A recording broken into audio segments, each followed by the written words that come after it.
नमस्कार, जय हिंद साथियों। आप सभी का बहुत बहुत स्वागत है इन्फिनिटी क्लासेस में। हम लोगों ने परसेंटेज पढ़ना शुरू किया था। जैसा कि मैं आपको रोज डेली बताता हूं कि जितना मैं पढ़ाता जाऊं उसका रिवीजन आप करते जाइए, और मुझे उम्मीद है कि आप रिवीजन कर भी रहे होंगे। हमने जैसा कि पिछली कोई भी क्लास ली हो, आपने देखा होगा दाएं बाएं की कोई बात नहीं की, यहाँ वहां की कोई चर्चा नहीं की, सीधे और सीधे सिर्फ और सिर्फ कॉन्सेप्ट पे बात की है। तो उसी चीज को कंटिन्यू वापस रखेंगे और शुरू करेंगे आज की क्लास। जैसा कि आपको पता होगा कि लगभग हमने यहां तक क्लासेस कंप्लीट कर ली है। कहां तक? 69 क्वेश्चन तक। 70 नंबर का क्वेश्चन एसएससी जीडी 2024 में आया है और इस क्वेश्चन से आज की क्लास की हम शुरुआत करेंगे। क्वेश्चन नंबर 70 है। इस टाइप का क्वेश्चन याद रखिएगा, किसी भी नगर की पॉपुलेशन या तो बढ़ेगी या फिर घटेगी, और कुछ रेट अभी आपको दिया जाएगा, कुछ ना कुछ दर से। रेट मतलब दर, कुछ ना कुछ दर या प्रतिशत से बढ़ेगी या फिर नगर की जनसंख्या क्या होगी? घटेगी। उसी को मतलब हमें बताना होगा। तो ये जो क्वेश्चन होंगे इनको हम कह सकते हैं पॉपुलेशन बेस्ड। इनको हम लोग कह सकते हैं population based question. Population based का मतलब होता है जनसंख्या पर आधारित क्वेश्चन या जनसंख्या पर आधारित प्रश्न। जनसंख्या पर आधारित प्रश्न, ठीक है। तो ये टाइप हमारा स्टार्ट होता है। देखिएगा, बड़े आराम से हम इस टाइप को कवर करेंगे। जैसा कि इसमें बोला गया है, किसी नगर की जनसंख्या 10% वार्षिक दर से बढ़ रही है। इसका मतलब है कि जितनी जनसंख्या अभी है उसका 10% बढ़ेगी, फिर जो बढ़ जाएगी एक साल बाद, अगले साल जो बढ़ चुकी है उसका 10% बढ़ेगी, फिर अगले साल फिर 10%। तो इस तरीके से क्रम वाइज एक एक साल के अंतराल पर 10-10% बढ़ने वाली है, ठीक है। वहां की वर्तमान जनसंख्या बताई गई है 1 लाख है। तो पूछ रहा है 3 वर्ष बाद जनसंख्या कितनी हो जाएगी। तो मैंने कहा कि अगर अभी 1 लाख है, कितनी है? 1 लाख। पहले साल अगर 10% बढ़ेगी तो 10% बराबर आपको पता होना चाहिए, होता है 1/10। बोलिए, जानते होंगे आप इतना?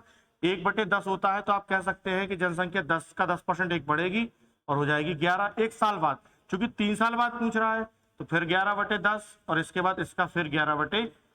तो 0 0 0 कैंसिल हो जाएंगे। 11 का 3 बार गुणा करेंगे 1331 आएगा। 1331 में यहाँ पे कितना दे रखा था?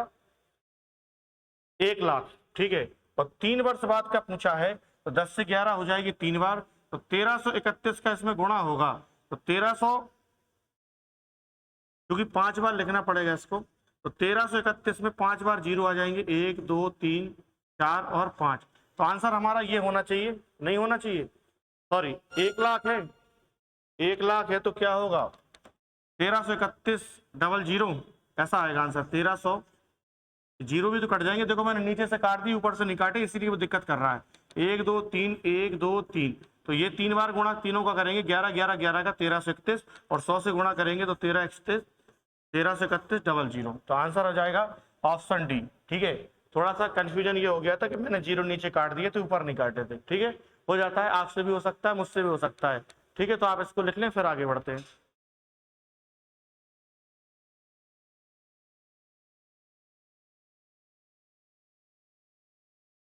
अगला क्वेश्चन देखिए, क्वेश्चन नंबर 71 एसएससी 2024 में पूछा गया है। मोहन के गांव की आबादी इस समय मतलब वर्तमान में 6760 है, ठीक है। उसमें 4% की वार्षिक वृद्धि हो रही है। हमने देखा 4% की वृद्धि हो रही है। 4% बराबर होता है 1/25, ठीक है। 4% की वृद्धि हो रही है। तो कह रहा 2 साल पहले कितनी आबादी थी, 2 वर्ष पूर्व कितनी आबादी थी। ध्यान रखिएगा, 4% की अगर वृद्धि हो रही है तो 2 साल पहले जो जनसंख्या होगी उसमें 4% पहले साल और फिर दूसरे साल 4% बढ़ेगा और वो हो जाएगी वर्तमान।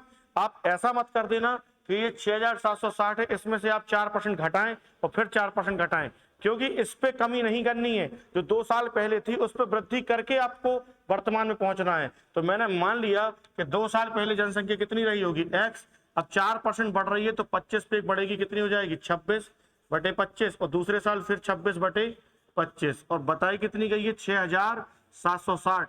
तो 2 साल पहले अगर ये थी तो पहले साल 4%, दूसरे साल 4% बढ़ी, तो वर्तमान में कितनी हो जाएगी? 6760। 26 गुणे 26 676, भाग देंगे एक बार जाएगा तो ये हो जाएगा 10। तो 676 एकम 676, और ये 0 है तो 10 हो जाएगा। 25 25 625 का गुणा 10 से होगा तो 625, और 10 का गुणा हुआ तो 6250। मतलब 2 साल पहले 6250 जनसंख्या रही होगी। ऑप्शन सी बिल्कुल करेक्ट आंसर होने वाला है।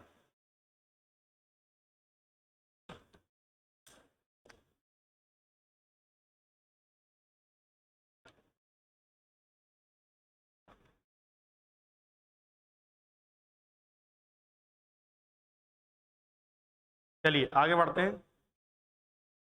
अगला क्वेश्चन है, किसी शहर की जनसंख्या, क्वेश्चन नंबर 72, किसी शहर की जनसंख्या 6000 है। अगर पुरुष 5% के हिसाब से बढ़े और महिलाएं 9% के हिसाब से बढ़े तो एक साल बाद जनसंख्या 6500 हो जाती है। तो पुरुषों और महिलाओं की संख्या ज्ञात करें। आराम से बताएंगे, देखिएगा जरा। कोई नगर की जनसंख्या कितनी बताई गई है? 6000।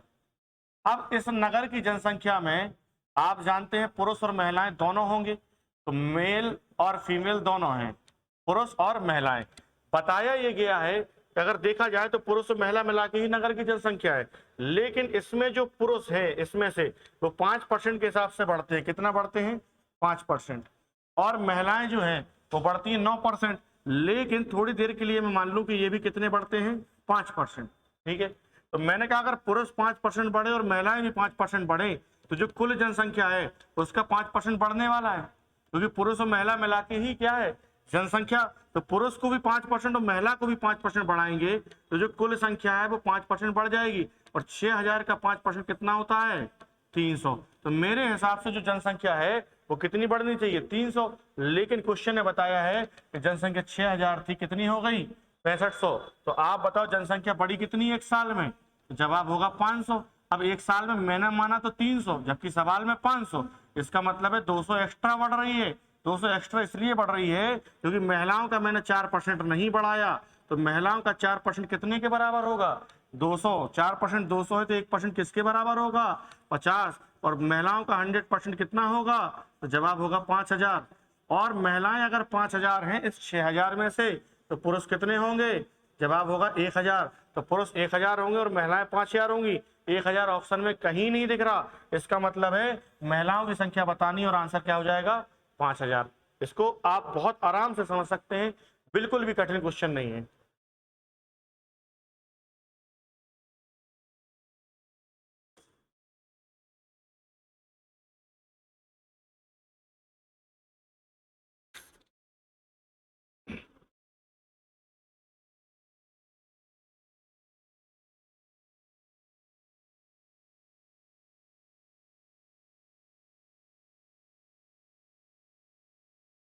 लिख गया होगा सबका? चलिए आगे बढ़ते हैं, अगला क्वेश्चन देखते हैं। Question number 73। देखिए क्वेश्चन एसएससी जीडी 2023 से पूछा गया है। आप अगर ध्यान रखें, ध्यान से देखें तो आपको ये बात बहुत क्लियर होगी कि मैंने ये शीट जो क्वेश्चन आपको प्रोवाइड करा रहा हूँ बहुत मेहनत बहुत अनुभव के बाद मिल रहे हैं। आप ऐसा मत समझिए कि ये कहीं से कॉपी पेस्ट ऐसा कुछ किया गया है, बहुत अरेंजमेंट सिस्टमेटिक ढंग से किया गया है इसका। तो बिल्कुल शीट को पहले कम से कम 3-3 4-4 बार लगा लें और इतनी कमांड कर लें कि शीट पे कि शीट का कोई भी क्वेश्चन आपको दे दिया जाए तो आप तुरंत उसको सॉल्व कर पाए। फिर देखना आप कोई भी नया क्वेश्चन होगा इस टॉपिक का वो आपसे बनेगा। एक गांव की जनसंख्या में पहले 5% की क्या हुई? वृद्धि। और दूसरे बस 5% क्या हो गई? घट गई। पहले साल 5% की वृद्धि है तो 5% बराबर होता है 1/20। पहले साल बढ़ी मतलब 20 से 21 हुई और दूसरे साल क्या हुई? कमी। इसका मतलब है 20 से कितनी हो जाएगी? तो आप देखेंगे कि दूसरे वर्ष के अंत में तो आप देखो कि पहले जनसंख्या कितनी थी? 20 का 20 से गुणा 400। 19 से कम 19, 19 दूनी 38, 38 और 1 39। तो पहले जनसंख्या कितनी थी? 400। और कितनी रह जाएगी 2 साल बाद? 399। ठीक है, जबकि बताया दूसरे वर्ष के अंत में जनसंख्या कितनी है? 9975। अब आप देखो आपने 19 से गुणा किया था इन दोनों में, 19 का इसमें 21 का इसमें। इसका मतलब है ये जो संख्या है ये 19 से भी डिवाइड हो जाएगी और 21 से भी हो जाएगी। तो मैं पहले 19 से करके देख लेता हूं, चाहूं तो मैं 7 से भी कर सकता हूं। अगर 7 से करूं तो 7 पना 35, 4 7 7 49। तो 7 का भाग देंगे, 7 एकम 7 बचेगा 2, 7 चौके 28, 7 दूनी 14, 7 पना 35। अब आप 19 का अगर भाग दें, 19 तिया 57, 19 सत्ते 133, कितना बचेगा? 9, 19 पना 95। 3 बराबर 75 है तो 1 बराबर कितना आने वाला है? 25। और 1 बराबर 25 आ गया तो पहले वर्ष की शुरुआत में कितनी थी? 400। तो 1 बराबर 25 है तो 4 बराबर 400 बराबर कितना होगा, 400 गुणे 25, 25 चौके 100 और ये 2 जीरो और, मतलब शुरुआत में कितनी थी जनसंख्या, 10,000। ऑप्शन डी बिल्कुल सही आंसर होगा।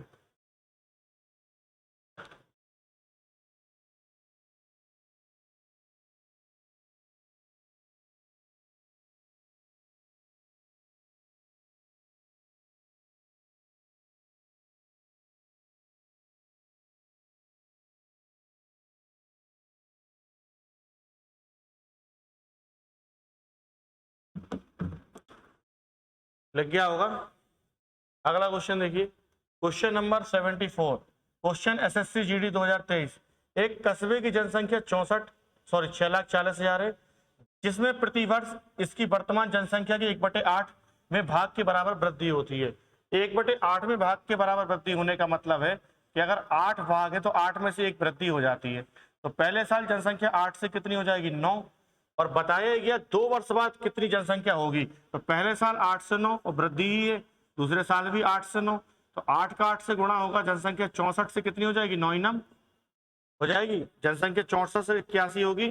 शुरुआत में जनसंख्या 64 नहीं है, 6,40,000 है। तो 64 की वैल्यू कितनी बताई गई है, 6,40,000। तो आप देखो 64 तो लिखा ही लिखा है, 4 जीरो एक्स्ट्रा आ गए, तो इसमें भी 4 जीरो एक्स्ट्रा लगा देंगे, 81 लिखेंगे और 4 जीरो एक्स्ट्रा लगा देंगे, तो ये हो गया 8,10,000। ऑप्शन सी बिल्कुल सही होगा। कुछ गड़बड़ी मेरे तरफ से तो मुझे नहीं दिख रही है। एक जीरो ऑप्शन में और होना चाहिए, नहीं होना चाहिए, नहीं होना चाहिए, क्या होना चाहिए, 6,40,000, बिल्कुल 8,10,000 होगा, 81,000 नहीं होगा। ऑप्शन सी तभी सही होगा जब इसमें एक जीरो होगा। टाइपिंग मिस्टेक हो सकती है।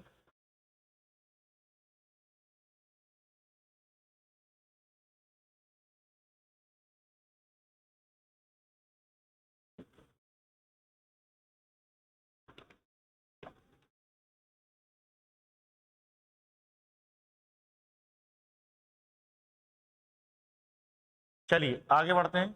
अगला क्वेश्चन है 75। क्वेश्चन बहुत इंपॉर्टेंट है, क्वेश्चन एसएससी सीपीओ 2022 का है, ठीक है, विद डेट के है 9/11/2022, शिफ्ट थर्ड। एक शहर की जनसंख्या 1,25,000 है। यदि वार्षिक जन्म दर, मतलब जन्म दर की बात करें तो इतने लोग जन्म लेते हैं, कितने हैं जन्म दर, 12.7%। और मृत्यु दर मतलब डेथ रेट, मृत्यु दर मैं लिख रहा हूं, जरूरत नहीं है इन सब चीजों की, इसलिए क्योंकि पेपर में लिखना नहीं है, लेकिन समझाने के लिए लिख दे रहा हूं, 2.7% है। अब ऐसा क्वेश्चन कभी भी दिक्कत कर सकता है अगर आपने ढंग से एक बार पहले कभी नहीं पढ़ा तो मैं सिंपल एक बात आपको बता रहा हूं कि अगर 12.7% अगर लोग जन्म लेते हैं और 2.7 लोग की डेथ होती है, ठीक है, प्रत्येक वर्ष, तो आप बताओ अगर इन दोनों का कंपैरिजन करा जाए तो ये जन्म लिए तो ये बढ़ गए, ये मृत्यु हो गई इनकी तो ये घट गए। तो ओवरऑल अगर आप देखें तो आप इसका डिफरेंस देखेंगे तब भी आपको क्या मिलेगा, 10% इंक्रीज, क्योंकि 12.7 पैदा हुए और इनकी मृत्यु हो गई, तो ओवरऑल अगर देखेंगे तो 10% क्या है, हर साल वृद्धि ही है।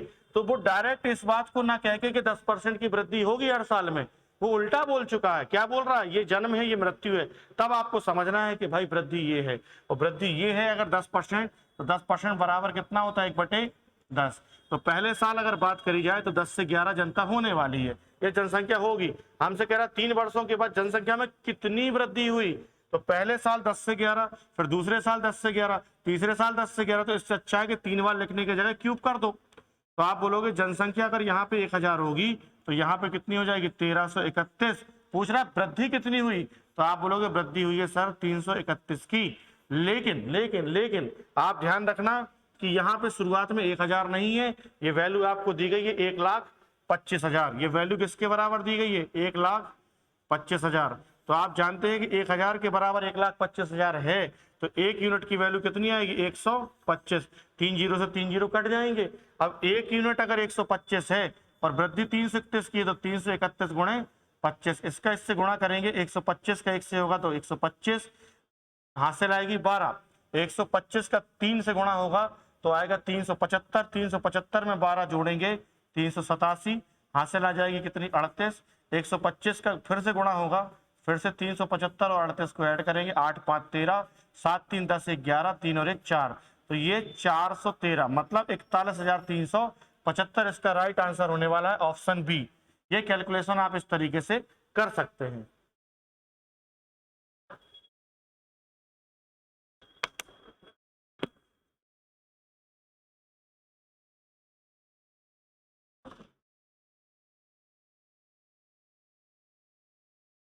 लिख गया होगा, टेंशन नहीं लेनी। अगर ना भी लिख पाए तो आपको ये लिखे हुए सॉल्यूशन आपको एप्लीकेशन पे, टेलीग्राम ग्रुप में, सभी जगह आपको मिल जाएंगे। अगला क्वेश्चन है question number 76। Question SSC CGL 2022 में पूछा गया है। बहुत बेहतरीन क्वेश्चन है। वर्ष 2020 से 2021 तक देश ए की जनसंख्या में P% की कमी हुई। तो मैंने मान लिया कि जो देश ए है उसकी जनसंख्या ए है, कितनी मान ली ए, और देश बी की जनसंख्या मान ली मैंने बी। इसमें P% की कमी हुई, कितनी कमी हुई, P% की, और बी में Q% की कमी हुई। इसमें कितने परसेंट की कमी हुई, Q% की कमी हुई। तो मैं आपसे बोलूं, ठीक है आगे बोलूंगा, अभी रुको तो थोड़ा सा। फिर यहाँ P Q से बड़ा है, कोई बात नहीं, P बड़ा है किससे, Q से। ये स्टेटमेंट का देखते हैं आगे क्या मतलब है। माना X दिए गए वर्ष में, दिए गए वर्ष का मतलब है 2020 से, क्योंकि 2020 से 21 में जाएंगे तब यहाँ पे A की जनसंख्या में P% की कमी और देश B की जनसंख्या में Q% की कमी आई है। जबकि P Q से बड़ा है, X दिए गए वर्ष में A की जनसंख्या का देश B की जनसंख्या से अनुपात है। तो जो X की वैल्यू है वो A की जनसंख्या और B की जनसंख्या का क्या है, रेशियो के बराबर है। A की जनसंख्या A है और B की जनसंख्या B है, तो A बटे B ये रेशियो है, और ये वैल्यू किसके बराबर बताई जा रही है, X के बराबर। तो ये लाइन भी कंप्लीट हुई। फिर कह रहा है 2020 से 21 तक X में कितने प्रतिशत की कमी हुई है। ठीक है, तो मैंने देखा 2020 में A है, लेकिन 21 में एक साल बाद P% की कमी हुई। तो जो A है अब वो A थोड़ी रह जाएगा, अगले साल P% की कमी होगी। तो अगर ये 100% था तो 100 माइनस कितना हो जाएगा, P, बोलो हो जाएगा। और वैसे ही अगर मैं B की बात करूं तो B कितना हो जाएगा, B बराबर हो जाएगा 100 माइनस Q और बटे 100, बोलो हो जाएगा। तो पहले 2020 में अगर आप देखें तो ये जो रेशियो है A बटे B किसके बराबर है, X के। ये बात 2020 की है, 2020 की, और ये 2021 की है। तो अगर आप यहाँ रेशियो देखें तो क्या होगा, 100 से 100 कैंसिल हो जाएगा, बोलो हो जाएगा। तो 2021 में जो रेशियो है वो A बटे B की जगह आप क्या लिख सकते हैं, A बटे B की जगह X। तो आप बोलोगे कि यहाँ पे जवाब मिलेगा X 100 माइनस P और बटे कितना 100 माइनस Q। तो आप देखो कि पहले X बस था, अब जो वैल्यू है 2021 में, भाई 2020 में ये थी X की वैल्यू, और 2021 के हिसाब से देखें तो ये रेशियो X के बराबर था। अब ये जो 2021 का रेशियो है उसकी वैल्यू ये है, तो अब X के मान में कुछ ना कुछ कमी आई होगी कि नहीं आई होगी। तो X के मान में अगर कमी बताई गई है इसका मतलब है कि ये वैल्यू बड़ी है और ये वाली वैल्यू छोटी है। तो इसमें से इसको घटाएंगे, X minus X 100 minus P और बटे 100 माइनस Q। तो ये कमी आई हुई है किस पे, X पे, और परसेंट के लिए 100। आप देखो X यहाँ कॉमन आ जाएगा कि नहीं आ जाएगा। X अगर मैं बाहर निकाल लूं, यहाँ पे X को बाहर निकाल लूं तो 1 माइनस क्या रह जाएगा, 100 माइनस P बटे 100 माइनस Q। तो 100 माइनस P को अगर 1 से गुणा करें तो 100 minus Q minus 100 plus P, और बटे क्या आएगा 100 माइनस Q और बटे में क्या है X। तो X से X क्या होगा, कैंसिल हो जाएगा, और इंटू 100। ये बात चलने वाली है, ठीक है। आप देखो ये 100 से 100 खत्म हो जाएगा, P minus Q, P minus Q बटे 100 माइनस Q, यही है, और इंटू। तो ये फाइनल रिजल्ट होने वाला है, और अगर आप देखें तो यही आपके आंसर में है 100 P माइनस Q बटे 100 माइनस Q। ऑप्शन सी बिल्कुल सही आंसर होगा। ठीक है, तो इसको मैं थोड़ा और सेपरेट कर देता हूं, गड़बड़ हो जाएगी, हो जाने दो, ऐसा लिख लेते हैं।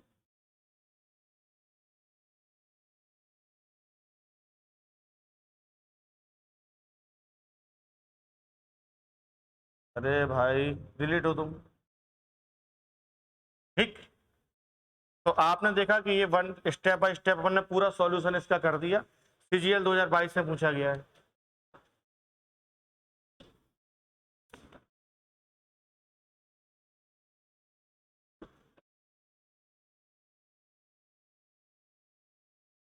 बाकी आप चाहते तो इसको ऐसा भी कर सकते थे कि P की वैल्यू आप 25% ले सकते थे और Q की वैल्यू 20% ले सकते थे, क्योंकि P कैसा है, बड़ा है।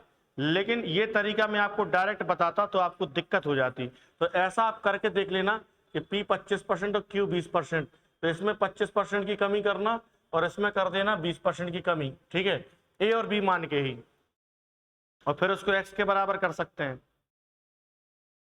आप कंफ्यूज मत होइए, पहले आप इसको सीखिए, फिर आपको लगेगा तो आप मुझे बताना, मैं अलग से इसका वीडियो बना दूंगा कि डायरेक्ट इसको कैसे करेंगे, ठीक है।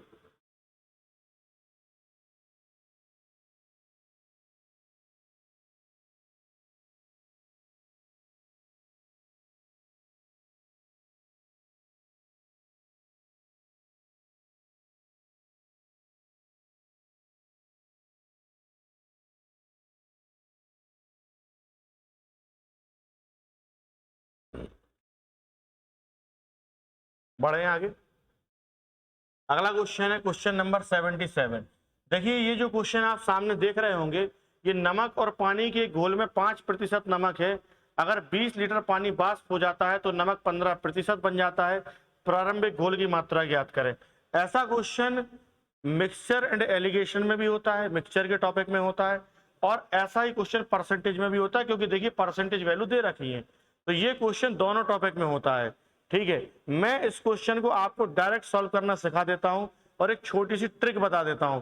फिर जब मैं आपको मिक्सचर पढ़ाऊंगा तो इस क्वेश्चन को करने के आप लिख के रख लो, आज मैं 5 तरीके बताऊंगा, 5 तरीके से आप इसको सॉल्व कर सकते हैं अलग अलग, और आंसर वही आएगा। लेकिन अभी सिंपल शॉर्ट एकदम शानदार तरीका बताता हूं, थोड़ा सा समझने का प्रयास करना। याद रखना आप हमेशा मेरी एक बात, आपको ट्रिक यहां लिख देता हूं, आप उसको कॉन्सेप्ट भी समझ सकते हैं। कॉन्सेप्ट ये मैं डिटेल बताऊंगा लेकिन आपको मिक्सचर के टॉपिक में। ट्रिक ये है कि जो भी चीज फिक्स है, जो भी चीज फिक्स है, परसेंटेज आप उसी का लेंगे। परसेंटेज किसका लेंगे? उसी का लेंगे जो चीज फिक्स है। अब अगर मैं आपसे बात करूं कि नमक और पानी का घोल है, नमक और पानी का घोल है, अगर मैं आपसे बोलूं कि उसमें 20% नमक है, सवाल को भूल जाइए। नमक अगर उसमें 20% है तो पानी कितना होगा? 80% होगा। और अगर नमक 25% है तो पानी कितना होगा? 75% होगा। सिंपल सी बात है। तो नमक और पानी के घोल में अगर एक चीज दी गई है तो दूसरी हम खुद बता सकते हैं। अगर किसी एक का परसेंटेज पता चल जाए तो दूसरे का निकाला जा सकता है। बात सही है। अब लेकिन नमक और पानी का घोल है तो आप खुद बताइए, अगर मैं उसको कहीं भी रख दूं तो क्या नमक उड़ेगा कि पानी? सीधी सी बात है कि पानी वाष्पित होगा, वेपराइज्ड हो जाएगा, नहीं हो जाएगा? तो पानी वाष्पित होगा। तो आप बताओ यहाँ पे फिक्स क्या है? पानी फिक्स रहेगा कि नमक? नमक हमेशा फिक्स रहेगा। तो ध्यान रखिएगा, मैंने बोला जो फिक्स है उसी का परसेंटेज लेना है। समझिए बात को। अब देखो, नमक और एक पानी के घोल में नमक कितना है? पानी घोल में 5% क्या है? नमक। और फिक्स भी क्या है? नमक। तो सीधा परसेंटेज कितना दिए गए नमक का? तो ले लिया 5% क्या है? नमक। फिर आगे कह रहा है 20 लीटर पानी वाष्प हो गया। पानी कितना लीटर वाष्प हो गया? 20 लीटर लिख लिया। तो नमक 15% बन जाता है। तो नमक कितना परसेंट बन गया? नमक फिक्स है तो नमक का परसेंटेज दिया गया, ले लिया। तो आप देखो कि नमक 5% से 15% हो गया, ठीक है, ये फिक्स है। 5% से 15% हो गया, परसेंट परसेंट खत्म। 5 एकम 5 और 5 तिया हो जाएगा ऐसा। तो मैंने कहा नमक एक था, कितना हो गया? 3। नमक एक था, 3 हो गया। तो जो कुल मात्रा होगी, जो घोल की कुल मात्रा होगी, अगर वो शुरू में 3 होगी तो बाद में कितनी रह जाएगी? ठीक है, कुल मात्रा 3 से 1 रह गई, तो आप बताओ कितनी उड़ गई? आप बताओ उड़ी कितनी थी? तो 2 के बराबर 20। बोला सही है। अब 2 के बराबर अगर 20 है तो 1 के बराबर 10। आपसे पूछ रहा प्रारंभिक घोल की मात्रा, तो प्रारंभिक घोल कितना था? 3। 2 के बराबर 20 है, 1 के बराबर 10 होगा, तो 3 के बराबर। ये लो आंसर। इससे बेहतरीन सॉल्यूशन पूरे इंडिया में अगर आपको कोई बता दे तो आप मुझे भेजना, मैं आपका वही कंटेंट पढ़ाऊंगा। बेस्ट की तलाश तो कभी रुकनी नहीं है। कोई ईगोइस्ट नहीं है, कोई ईगो नहीं है बिल्कुल कि अपन इससे बेहतर नहीं कर सकते, क्योंकि बदलते समय के साथ कुछ भी हो सकता है। लेकिन वर्तमान में जितना मैंने अनुभव किया पिछले 8-10 साल में, इस क्वेश्चन को करने का सबसे बेस्ट मेथड यही है। और आपको तो मैंने इतना डिटेल समझाया, बाकी देखो डायरेक्ट कैसे होता है। 5 से 15 देखना, 5 से 15 मतलब 1 से 3, तो मात्रा 3 से 1 कितनी उड़ गई? 2, 2 के बराबर 20, तो 3 के बराबर। पेपर हॉल में ये करना होता है, मैं ये तो आपको समझा रहा हूं मेरे भाई, समझो। लिख लिया आप लोगों ने? लिख लिया सबने? देखो अगला क्वेश्चन, अगला क्वेश्चन है क्वेश्चन नंबर 78। 12 लीटर एसिड और पानी के मिश्रण में, ठीक है, 30% क्या है? एसिड है। एसिड को 40% करने के लिए कितने लीटर पानी निकालना पड़ेगा? अब आप बताओ, यहां पे एसिड और पानी का मिक्सचर था, क्या निकाला? पानी। एसिड तो नहीं छेड़ा, तो फिक्स क्या है? पानी। तो पानी का परसेंटेज लेंगे। आप देखो 30% एसिड है, 30% क्या है? एसिड है। तो आप बताओ पानी कितने लीटर होगा, कितने परसेंट होगा? नहीं होगा। अगर 30% एसिड है तो पानी कितना होगा? 70 होगा। और एसिड जब 40 होगा तो पानी कितना होगा? गलत तो नहीं मैं कह रहा हूं। 12 लीटर एसिड और पानी के मिश्रण में से 30% एसिड है, ठीक है, तो 70% क्या होगा? पानी होगा। और एसिड को 40 करना है तो पानी होगा 60। परसेंट खत्म करेंगे, 0 0 खत्म करेंगे। ये 7 से 6 हुआ, ये 7 से क्या हुआ? 6। कुछ गड़बड़ है इस सवाल में, मुझे ऐसा लग रहा है, क्योंकि आप देखो, अच्छा चलो अपन दूसरे तरीके से भी देखें। ये तरीका कभी गलत नहीं होगा, ये भी बता दूंगा आपको। 12 लीटर एसिड और पानी में कितना है? 30% एसिड है। तो 12 लीटर में अगर 30% एसिड है, इसका 30% अगर मैं निकालूं तो कितना आ जाएगा? 3.6। अब 3.6 अगर आ गया तो 8.4 ये हो जाएगा, ठीक है। ये क्या है? आपका एसिड है, और ये क्या है? पानी है, मतलब वाटर है। एसिड को 40% करने के लिए कितने लीटर पानी निकालना पड़ेगा? तो ये एसिड है, वाटर, क्या निकालना है? पानी। तो 8.4 पानी निकालने, कितना निकाला गया? x। एसिड को तो नहीं रखा गया, और एसिड को कितना बताया गया है? 40%। तो एसिड अगर 40 होगा तो ऊपर वाला कितना होगा? 60 होगा। बिल्कुल होगा। 20 दूनी 40 और 20 तिया 60। अगर 2 से गुणा किया जाए तो 8 दूनी 16.8 माइनस 2x और 10.8, ठीक है। ये 2x उस साइड जाएगा, 2x, और ये 10.8 घटेगा तो 6 आएगा, और x बराबर कितना आ जाएगा? 3। बोलो आ जाएगा कि नहीं? तो कितना निकालना पड़ेगा? 3। अब मैं आपको बता दूं कि भाई इससे आंसर तो अपना आएगा 101%। देखना कैसे। 12 लीटर एसिड और पानी के मिश्रण में 30% एसिड है। अब शुरू में अगर 30% एसिड है तो ठीक है, 7 से 6 का रेशियो है, तो मात्रा यहाँ 6 से 7 होनी चाहिए। लेकिन बात यहाँ निकालने की हो रही है। नहीं नहीं नहीं नहीं, क्या करना पड़ेगा? एसिड को 40% करने के लिए कितने लीटर पानी निकालना पड़ेगा? यहां मैंने निकाला ही है। How many liters of water will have to be remove to make the acid 40%? ये कहां गड़बड़ हो रही है भाई? 70 से ये 40 है, ये 0 0 कट जाएगा। मात्रा 7 से 6 अगर अपन करें, 7 से 6 नहीं कर सकते। पानी का परसेंटेज अपन ले रहे हैं, कितने लीटर पानी निकालना? ओहो, मैं बोल रहा हूं जो फिक्स है वो लेना है। इसमें पानी निकालना है तो पानी का परसेंटेज नहीं लेंगे, एसिड का लेंगे। यही तो कंफ्यूजन हो गया। एसिड, एसिड शुरू में कितना है? 30 है, और बाद में कितना है? 40। तो 0 0 कट गया। एसिड 3 से 4 हुआ, तो कुल मात्रा 4 से 3 होगी कि नहीं? तो कितनी मात्रा निकाली गई? 1। तो 1 निकाली गई। शुरू में 4 थोड़ी है, शुरू में कितनी है?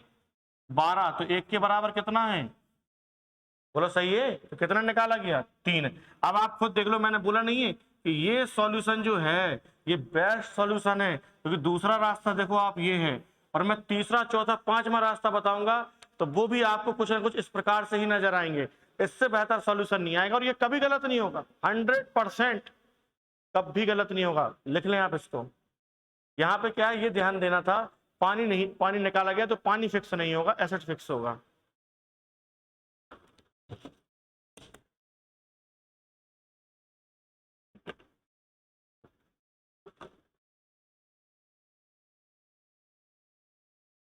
बताओ ये वाला है मेथड खतरनाक कि नहीं है? ये मेथड देखो आप, ये सॉल्यूशन, इससे क्लियर हो जाता है कंपटीशन कहाँ है। अब ये कोई पढ़ा रहा है तो समझ लो कि पढ़ रहे हो, मेहनत कर रहे हो, और ये कोई पढ़ा रहा है, अंतर तो आपको खुद देखना पड़ेगा। और देखो कोई ट्रिक भी नहीं है। अगला क्वेश्चन 79, रेलवे ग्रुप डी 2022। एक तरबूज में 90% पानी है। अब 90% पानी है, कुछ समय बाद इसमें केवल 12% पानी रह जाता है और उसका वजन 50 किलो रह जाता है, तो प्रारंभ में वजन कितना था? अब देखिए कोई भी तरबूज अगर है तो उसमें कुछ खाने वाला भाग होता है, कुछ होता है पानी। आप तरबूज को लाके घर में रख दीजिए, जो खाने वाला भाग होगा वो हमेशा फिक्स रहेगा। उड़ेगा क्या उसका? पानी, पानी उड़ जाएगा। सीधी सी बात है, पानी उड़ रहा है तो पानी का परसेंटेज नहीं लेंगे। फिक्स क्या है? खाने वाला भाग। तो जो तरबूज है उसमें अगर 90% पानी है तो खाने वाला भाग कितना होगा? और बाद में कह रहा है कि कुछ समय बाद 12% पानी शेष रह जाता है, तो खाने वाला भाग होगा कि नहीं होगा? तो 10 शुरू में था खाने वाला भाग, इस बाद में कितना? 88। इसका मतलब है शुरू में मात्रा अगर 88 होगी तो बाद में कितनी रह जाएगी? 10। और बताया गया कि उसका जो वजन है कुछ समय बाद कितना रह जाता है? 50 किलो। तो इस 10 की जो वैल्यू है लास्ट में वो कितने के बराबर है? 50 किलो। तो 10 बराबर 50 किलो है, तो 1 बराबर 5 और 1 बराबर 5 है। प्रारंभिक वजन कितना है? 88। तो 88 गुणे 5 कितना हो जाएगा? 440 किलो। तो जो उसका प्रारंभिक वजन होगा वो होगा 440 kilo. Option C is correct. चलिए